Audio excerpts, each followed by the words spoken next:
I'm Sophie Tong, and then we all met at the class 1. I served as semiconductor co-op program manager at Office of Professional Practice. I joined the team last August. Before that, I did my MBA at Duke University. And then right now, I'm overseeing the course in the mobile chip, the course we are doing right now, semiconductor and microelectronics certificate, as well as I will be an advisor for the Semiconductor Student Alliance. Hopefully, we can bring a lot more opportunity to the schools at Purdue. So the topic for today is business basics in semiconductor. We are in the business world. Even if you will be doing as an engineer after you graduate from Purdue. Money is the important things that you will be talking about, not just at your daily lives, but also your work life. So you will have to know what's the cost associated with the projects, and then how much time do you need to finish the projects from the scratch to have the products on market. So we also know that time is money, right? So everything is surrounded by the money. So it's important to have the business mindset to make sure our business or the business you are working on can be sustainable. So here are some numbers that I want to share with you. In 2023, there are $20 billion sales happening in semiconductor industry. In a few years, it's expected to be $700 billion, and even $1 trillion in the end of these decades. And then last year, there are more than 1 trillion units chips sold globally. And with all application like consumer electronics, automotive and transportation, industrial devices, equipment, aerospace, defense center, or more. One last thing, semiconductor is the 5th highest U.S. export in U.S. And then along with refined oil, crude oil, natural gases, and aircraft, altogether accounts for 80% of the U.S. exports. So we know how important the semiconductor industry it is to the U.S. Now, let me introduce you the speakers for today. Bruce Wire. He is a BSW alum at Purdue, and he's now serving as a semiconductor degree leadership board, and he is a corporate vice president at Microchip. Let's hand it over to Bruce.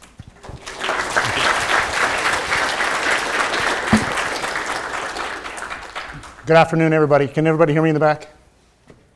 Great. So I got a lot of heritage with Purdue. I mentioned that I graduated from Purdue a really long time ago. I've had 2 nephews come through. First one's electrical engineering. Second one's going to graduate this spring in civil. I've got my son here in freshman engineering, and he's live here as we speak.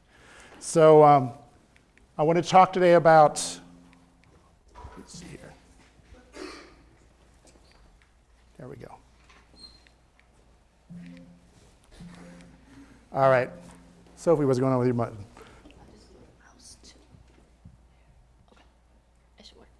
All right. So we want to talk about my journey in the semiconductors today. I want to talk about, everyone's got a different, unique journey. I chose to be down the business path because I didn't get into engineering to really be a design engineer. I always was interested in the business side of engineering. So I'll talk about my journey a little bit different. I'll talk about microchip and what an FPGA is and some overviews there. But I really want to talk about business basics because everything you do as an engineer has to come into the realm of a business and what it means to that business. So I want to give you some very basics about that. So came to Purdue. Anybody in the room from Southern Indiana? Anybody grew up in Southern Indiana? Where from? Columbus. I grew up in a little town called Ferdinand, down in DuBois County. So I come to Purdue, I get my BSEE in 1986, which means I'm an old guy. And one of the great things I did here was actually the co-op. And I co-op down at Naval Weapons Sports Center. At the time, it was called Naval Weapons Sports Center, Crane. I was an automated test engineer. So I did testing of navigation systems for the fronts of ships and submarines and things like that. We designed the hardware, we write the test program, debug it, move on to the next one. And that got me into an opportunity to work for Lockheed Missiles in Space in Sunnyvale, California when I graduated. Since then, I've gone back and gotten my MBA at Santa Clara University, which is right in Silicon Valley. 10 years after getting my MBA, I went back to Stanford and did a refresher course for a couple of week intensive process there to kind of get a refresh. But that's what took me to California. I was a controls theory type of focus in the FPGA, at Purdue. And that took me into Lockheed Missiles in Space as a field engineer. I'm in Lockheed for 2 years, and I got recruited in to be a marketing person at AMD.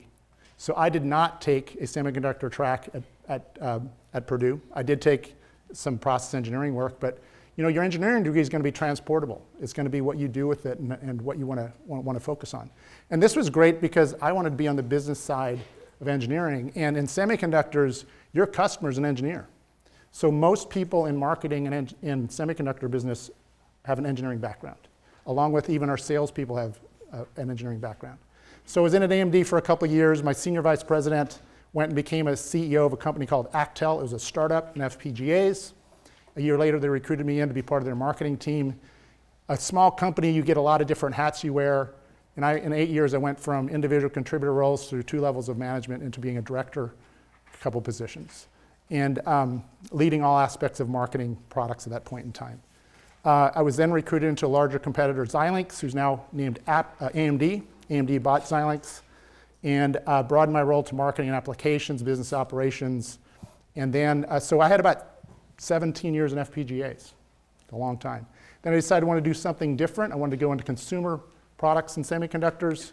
So I joined an image sensing company. I ran worldwide marketing for them for image sensors. We were shipping 2 million units a day of cameras. We had a lot of, 65% of laptops, 95% of pads. We had 25% of mobile phones, medical equipment, security cameras.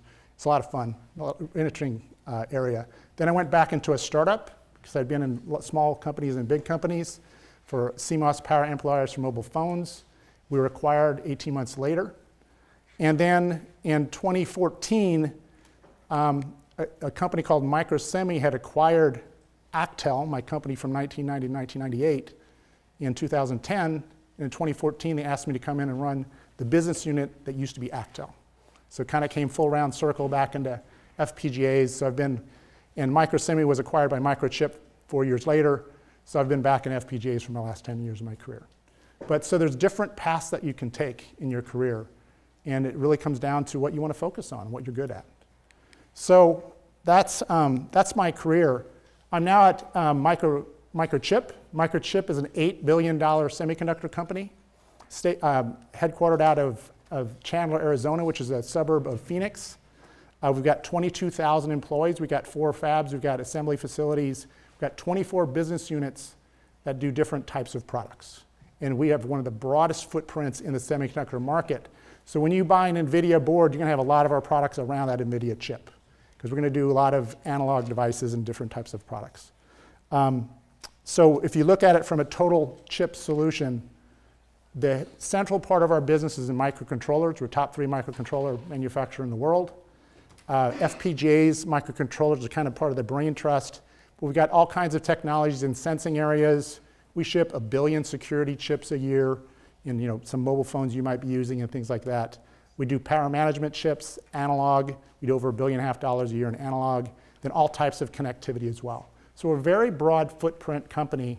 With that, some very modern technologies, 12 nanometers, 5 nanometers, a lot of older technologies. Analog can be done in 130 nanometer and those types of technologies as well.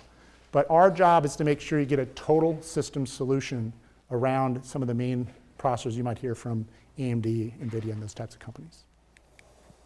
We are a great place to work. We get recognized that both in the Bay Area. I work in the Bay Area in my business unit. Down in Chandler, a lot of recognition, but worldwide, we're recognized a great company to work for. So what is an FPGA? Is everyone pretty familiar with FPGAs? I'm not sure if many do or don't know FPGAs, but it's a fully programmable product for our end customers so they can program hardware. You can design in your ANDs and OR gates in an array of technology. And go back here.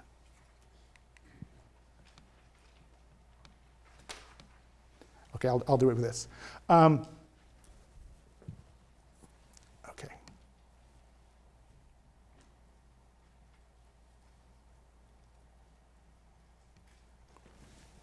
So, you've got your array with the FPGA. You can program it anything you want to. We have 500,000 logic elements. Each of them can contain, on average, about 12 gates. So you've got 6 million gates of logic that you can design in to the FPGA. But they also have embedded programmable interfaces, memories. We have, like, for instance, quad-core RISC-V processors hardwired into the device as well as the programmable logic. You can have DSP blocks, SRAMs, phase lock loops, clock networks, PCI interfaces, high-speed transceivers, configurable IOs. This is all built around this programmable array. And we, for instance, have it embedded in 2016, we started programming in RISC-V processors into the fabric of the FPGA. We've got hardened cores of 4 64-bit RISC-V processors. They're asymmetric. You can use them for Linux. You can use them for real-time applications. We've got a full ecosystem around that. Our next generation PolarFire architectures have got next generation for edge compute.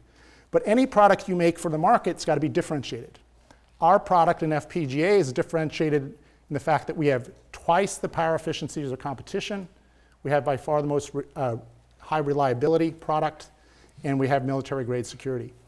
Most FPGAs are made with SRAM memories, which means they're continuously refreshing that memory. Ours are made with non-volatile, so you don't have to refresh it. So the static power is really, really low. So we're half the power consumption. A non-volatile memory also takes a higher level of voltage and current to originally program it. So energy particles in space do not have enough energy to reprogram our configuration cells, so that they cannot change the control that's built into our FPGA.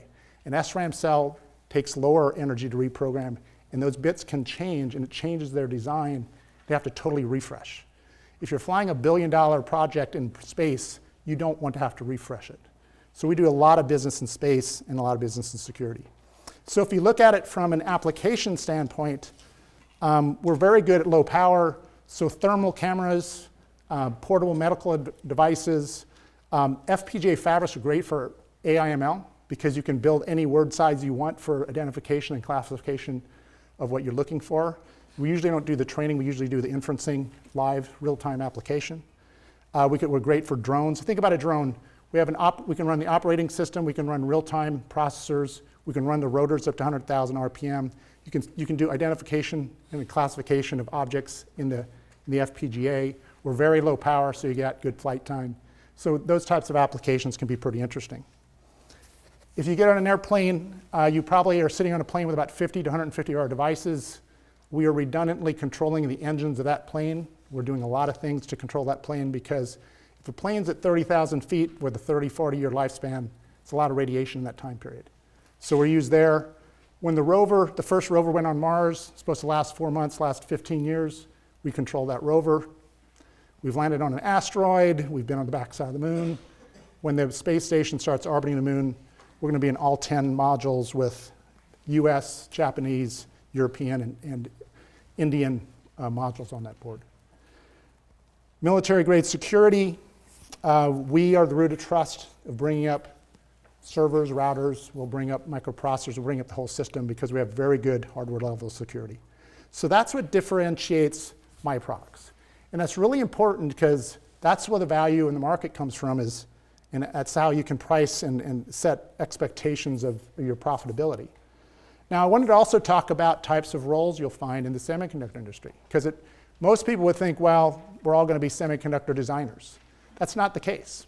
In an FPGA, for instance, we have a lot of user layers of the applications they're going to apply to. So 48% of my employees in my business unit are software and solutions. They're writing the design tools, synthesis, simulation tools, or whatever for our product. We're designing embedded systems to embed inside the FPGA along with partners. What's all the firmware layers you need to do to run those? Product applications, system solutions.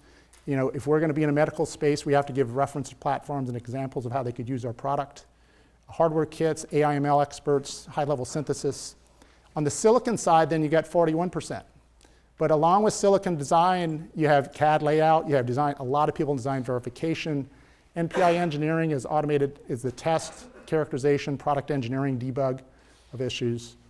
silicon architects, system architects, program management. And then, like I said, our marketing team is almost exclusively engineers. Product planning, product marketing are engineers. Business development is usually out marketing your product, doing business development with third parties. That's usually engineers. Business operations can and doesn't have to be an engineer. We can have some more business types there. Customer applications are engineers, technical support engineers. So if you get into the semiconductor market, there's a lot of different ways you can participate. And I haven't even started talking about technology development yet. We do fab work because we have semi-custom processes for our non-volatile FPGAs. We do radiation tolerant. So my team is about 60% bachelors, 30% masters, 10% PhDs across my team. So that's a footprint of the team. So I want to talk about the business basics now. So I think you guys talked already about masks in one of the previous sessions. Is that correct? For mask making? So, one of the things here, and of course, no company talks about their own mask costs. So this is a third party's entity here.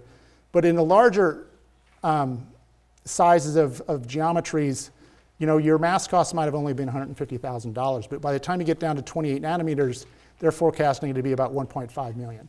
So I introduced a 28 nanometer technology. If you apply their math, that means I spent $15 million across 10 devices to bring out that architecture. Well, if you move forward and say, well, how does this go from 22 nanometers down to 3 nanometers? Now you're talking about mask sets that are over $10 million each, maybe $15 million each. So if you introduce 10 devices, it's $150 million worth of masks. So it changes the economics of how you approach and you get a return on your investment. So for instance, in the FPGA world, some of the largest players that are in those, approaching those densities, instead of having a 3 million logic element device, you might drop down 4 700,000 K logic devices on the same array and use metal on metal interconnects between identical die. That'd be one way of reducing some of the costs and things like that. So some of it hits your strategies, but the other part is actually pure play business. So, you're going to think about working on a fun engineering project, but the reality is you need to have a return on that investment. And these projects can be hundreds of millions of dollars before you ship your first dollar of revenue. So you've got silicon software and solutions applications, you've got thousands of man hours of engineering. Capital expenditures, we've already talked about the mask sets, but testers can be up to hundreds of thousands to $1 million for each individual tester to test the products. Hardware boards. When you integrate a large device, we have third parties that we license their technologies for transceivers, partners on microprocessor subsystems, ASIC blocks, PCI Express interfaces. So you're doing a lot of licensing fees and potential royalty fees associated with that. You got silicon CAD tools that can cost $50,000 for every engineer working on the project that's doing design. So you have to put that on top of their salaries. So all these occur, and you don't get your profits out until afterwards. So all your profits come from basically pricing your product, right? And there's only, the beauty of pricing, there's only two things. There's the product cost and there's profits, right? It's pretty simple math in that way. And then when you take that times the number of units you're selling for that product, that's where at a corporation will say that's their revenue, that's their sales revenue. And if you take the units times the product cost, they'll call that cost of goods sold.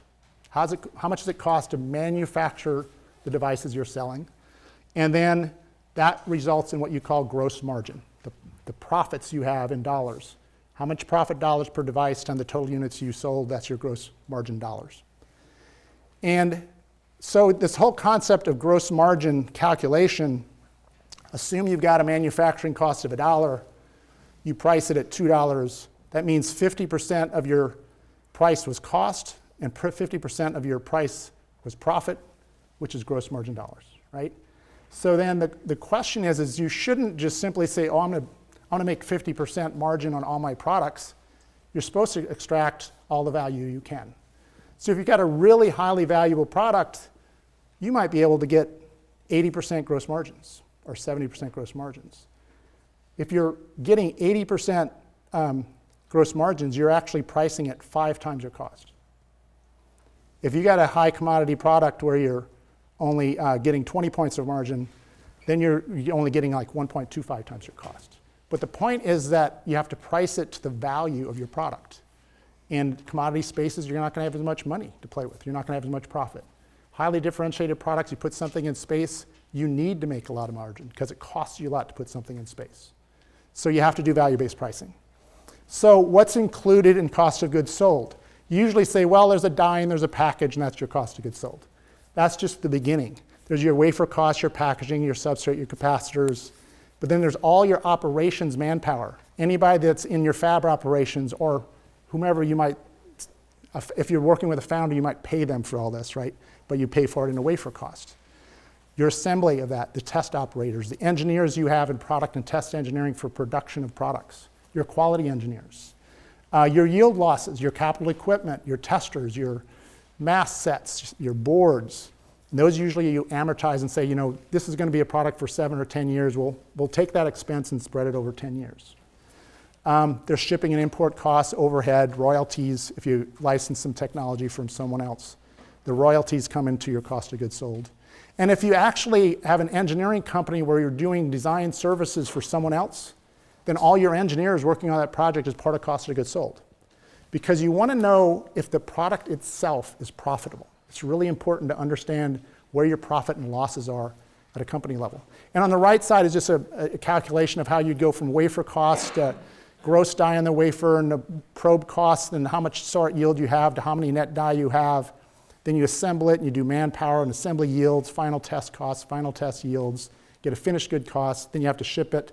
And then there's overheads because you're doing this in a building, you want to pay for that building and stuff like that. So you apply that as a percentage, maybe it's 2% overhead to cover all your buildings and your QA teams and stuff like that that aren't device specific.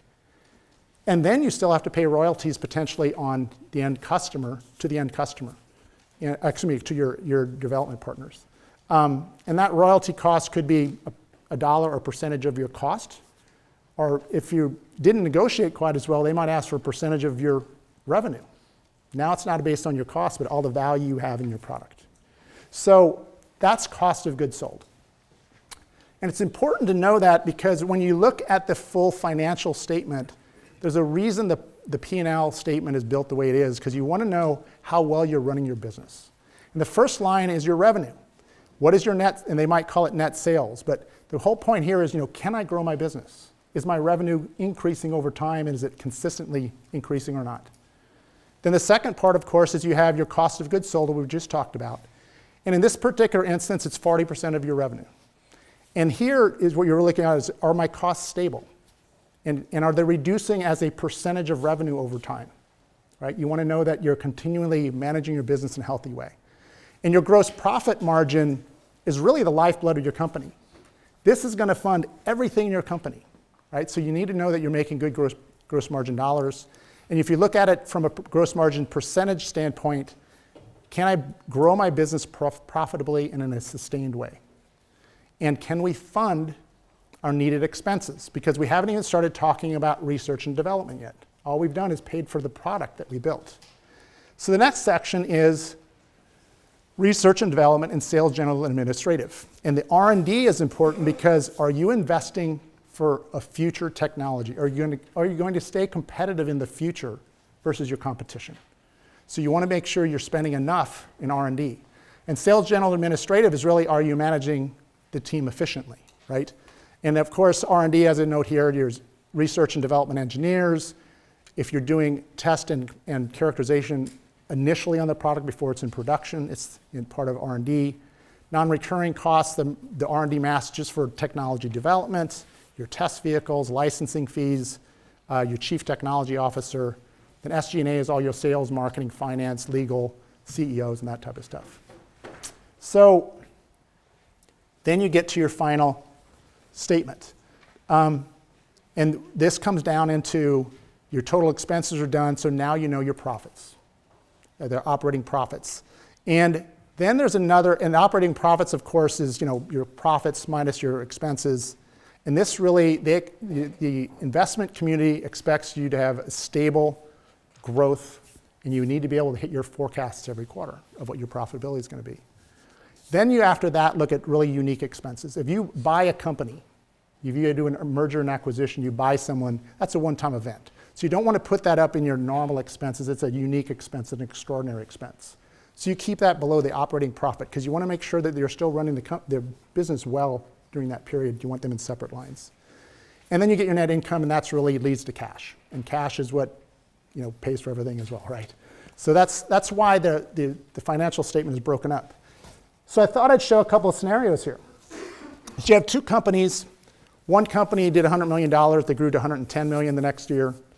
$25 million in net operating profits. The other company grew from $100 million to $120 million, and they have net operating profits of $28 million. So clearly, company number 2 is doing better than company number 1. But if you look at the details, company number 1 has had really steady gross margins. So they actually grew their gross margin percentage from 60 to 61, so that's very sustainable. They increased their R&D budget, so they're spending for the future. They managed their sales and general administrative growth. You could argue maybe they should have spent a little more, but they did fine. They did the same expense level. So they're actually falling through and looking very stable. They've also spent $2 million on an acquisition of new technology that they couldn't make themselves. So they're really positioned well for the future. And they paid their taxes like they're supposed to. The second company actually was not as competitive in the market as they would like. So they dropped their prices by 10%, and they grew 20% for the year because they bought their way into the market. But their gross margins are down because of that, right? They're down to 55%. They also decided that since their gross margins are down, they better cut their R&D team. So they actually laid off 10% of their R&D team. They didn't grow R&D, they actually shrank R&D. And then, of course, that all falls down, and their bottom line is better. It's 28 versus 25. Which company do you think is better positioned for the future? This is why there's a P&L. This is why it's broken into profit margins, your R&D line, your SG&A line. You want to be able to know that you're doing well. And these reflect down into projects, engineering projects as well. They're not at a corporate level like this, but you want to know you're having a return on your investment at individual projects. Here's another example. On the left is a consumer market semiconductor company. They're trying to get into mobile phones. If you're making 33 points of margin in a mobile phone business, that might be pretty good because you're selling 1 billion units, right? So you're actually doing $1.5 billion in revenue. Your R&D obviously has to be less as a percentage, but it's still a big number. It's $150 million on down the list, right? Here you're in a heavy industrial market. So there's not as much volume as a mobile phone.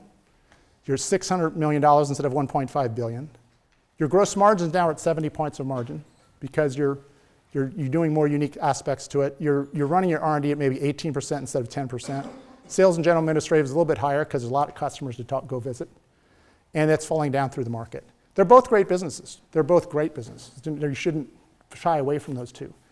But if the market does a correction of 20%, because the market is cyclical, right? Now that 20% means your cost of goods sold is down 20%. You just sold less units. Maybe it's even. You might have an inventory problem, so it might go up a little bit for writing those off. So your gross margins are still the same. But if you don't change your R&D budget, you're going to drop your profitability in a lower gross margin business by a lot more because your expenses, unless you can reduce your R&D and SG&A, it's going to hit that company a lot more than it would a company running at 70 points. So they're both well-run companies. That's not means that either one is a bad company, but it has more ramifications when products are cyclical, right? So you need to expect the company to have to manage through that, which means that you can't get overly concerned when you see the markets are going to go up and down, and the company's going to have to manage it, and you can't overreact to how the company has to react to those. So here's an example, for instance, at a project level now. So at a project level, you want to know what is the return for this project, because I could do a different project. There's plenty of projects to do. The question is, which project do you want to do? And so what is the return? When is the return? And what is your opportunity cost?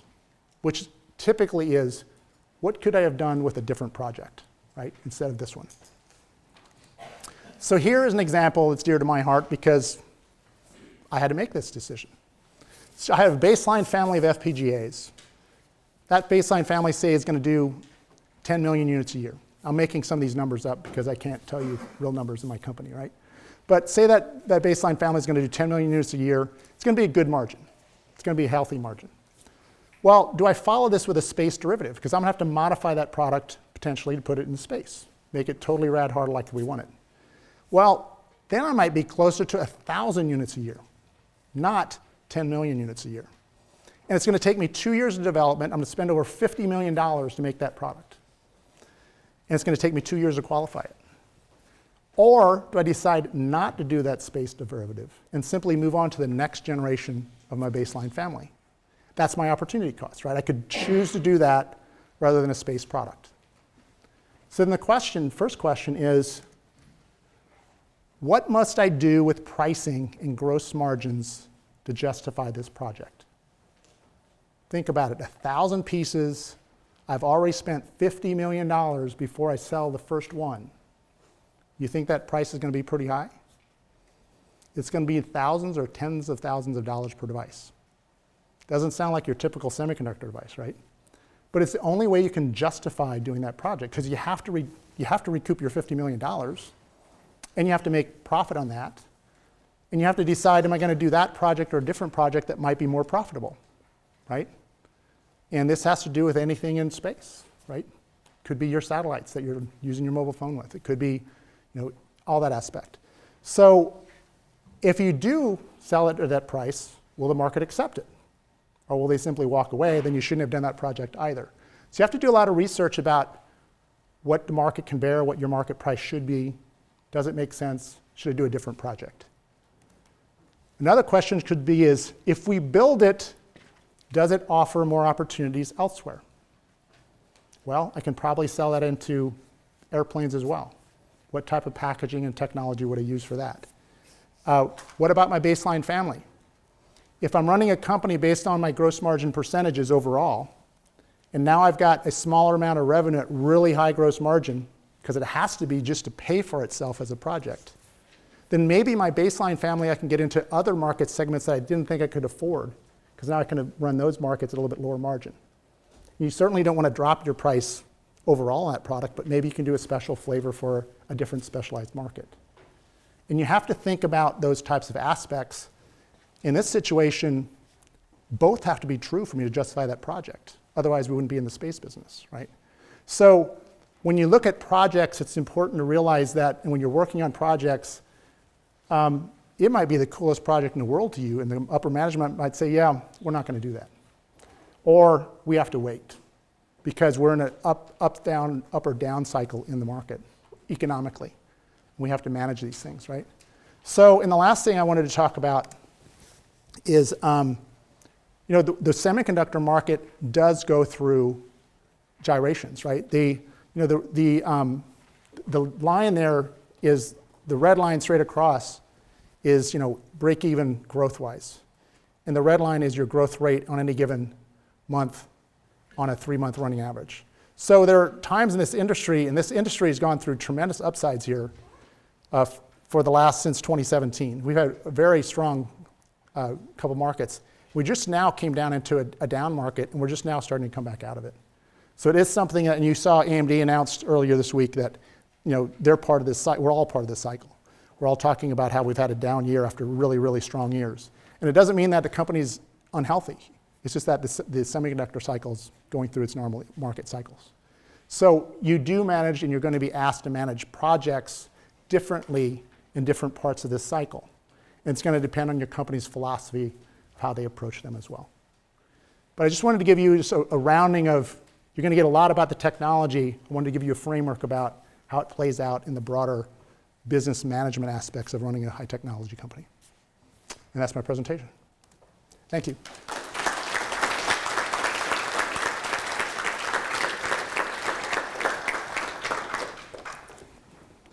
Thank you, Bruce. Now it's a question time. So the first question I got from the student is, what advantages and disadvantages do FPGAs have over other hardware, specifically those requiring high performance adaptability?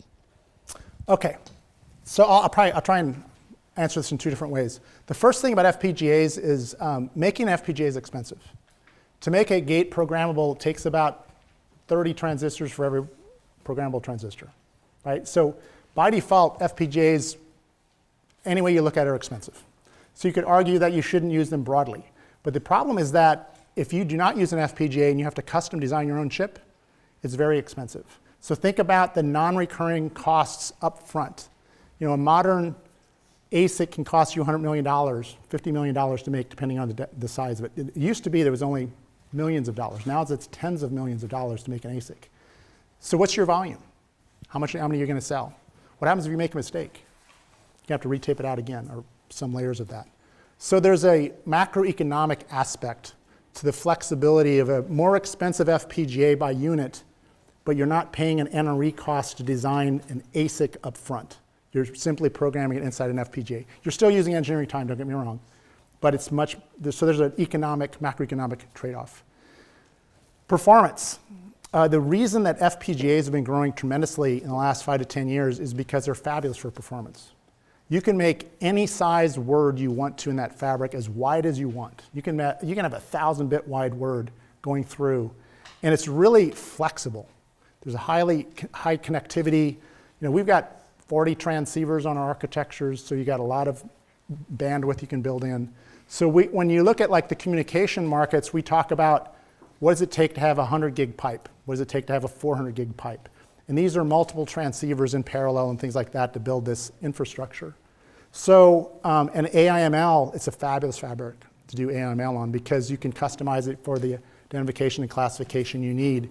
So in the context of not having to do something serially through a microprocessor, you can do it very broadly with very low latency in an FPGA. So that's why there's trade-offs. But it is an expensive approach, right?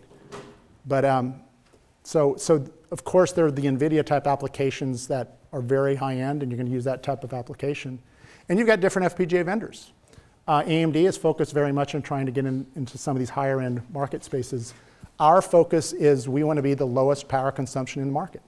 So we don't try and do the biggest, fastest device. We want to do a mid-range product that consumes half the power as a competition. And we've achieved that. And we want it to be highly reliable so we can also put it into space. We want it to be the best in security layers. So you've got different approaches, different aspects to the market. Okay, so I think the next question is kind of a follow-up question for FPGA. What's the biggest challenge Microchip faces right now in terms of FPGAs? The biggest challenge we face. You know, these projects are hundreds of millions of dollars. So there's a lot of technology, and you're reliant on not only your own technology, but third-party IP.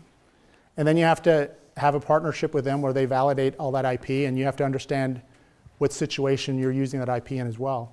And for instance, because we're programmable, that IP is more complex than it would be for a fixed function.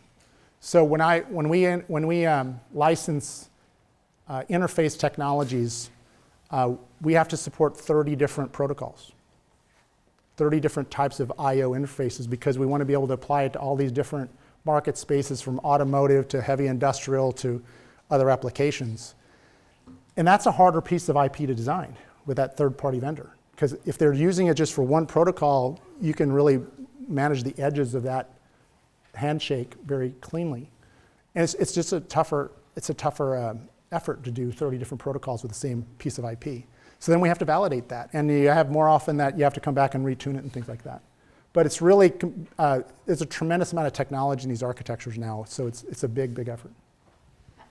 And then I think next question is more toward your professional experience. How does working up the ladder at a large company like Microchip work as an engineer? And what is the transition between engineering and management like? You know, it's interesting. My transition into upper management happened to be at a startup, when Actel was a startup. And it was a startup, by the way. It was over 100 employees by the time. It was a $20 million startup by the time I got there, and I left at about $200 million. So it wasn't. It was a formed startup. But anytime you're in an environment where you've got a lot of activity take place, you're going to find that there's got some things you might forget. So what I really focused on is what are the key decisions that our technologists are trying to make. How do we double check things? So for instance, we were differentiated at the time that we had a much more predictable routing architecture. So the first project I took on was working with the architects and saying, okay, what is our pre-layout timer? How can we get it more exact to the post-layout timer before they've used the tools and after the tools? And then reflect that in our data sheet, because then it's much more predictable than our competitor's product is. So my first management was actually at a project level. I didn't manage any people. I managed a project between really talented architects. But they were focused on that depth of that architecture. They weren't thinking about this other benefit we could have. And once I did that, then it was a startup mentality, and we was like, okay, so what are all the steps between tape out and building the product, testing the product, validating the product, getting it to market, characterizing it, going through all the qualification requirements? How do we make that process tighter? So I went on a erasable whiteboard and put down all the states of that phase that I knew of. And of course, I was a marketing guy, so I didn't know them all in detail, right? And so I had the team come in, and they put in all the other stuff I missed. And there's this spaghetti strap of interconnects, right?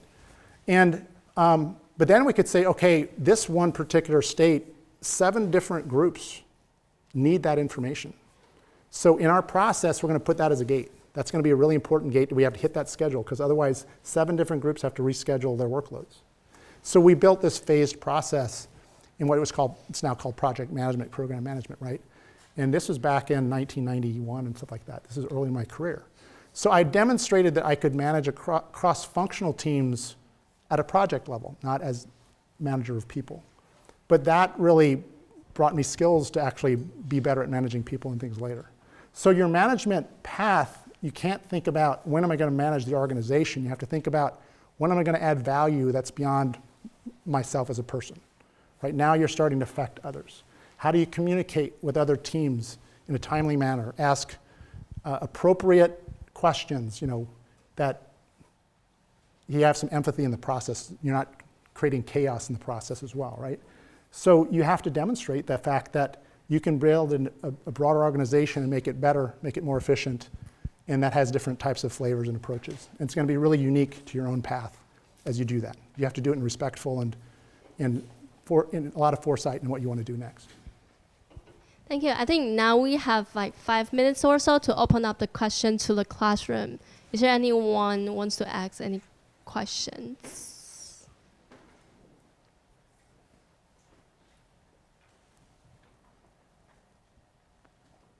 All right, so my question, okay. Yeah. I heard you mentioned a lot about, space and that sort of stuff. So how exactly, for the students who don't know, how exactly do you certify FPGAs for space travel and that sort of stuff?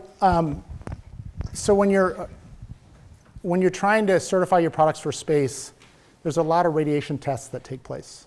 And they're usually with government agencies, because you don't have these labs yourselves a lot of times.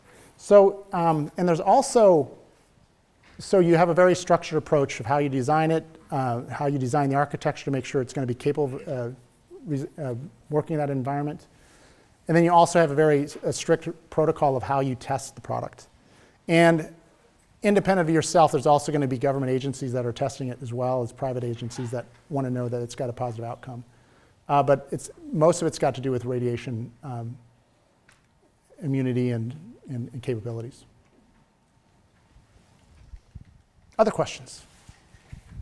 I guess how much opportunity within the semiconductor industry is there for entrepreneurship or developing your own product within the company as like a separate branch? Yeah, so the question, I think everyone, for those online, maybe you didn't hear it, but the question was how much opportunity is there for entrepreneurship in semiconductors, even within bigger companies, for your own product? So there's this aspect of development, but then there's research and development, right? So you're really talking about, do you allocate funds for research? And it varies by company and by project, and it depends on your allocation for your R&D budget, right, as a percentage. But in the semiconductor market, you have to be doing fundamental research for the future at all times. It's a fast-moving industry. The question is it needs to be sanctioned, right? So some of it would be considered a skunk works in the context it's an experimental new area, or else it might be very evolutionary. And not every company is the leader in their market. And so not every company needs to do as much risk-based research. Like for instance, our team's research is about how do we get more power efficiency and move up into broader, our next, we talk about our next generation product. We've already talked about it openly. We talked about the fact it's going to be twice as fast.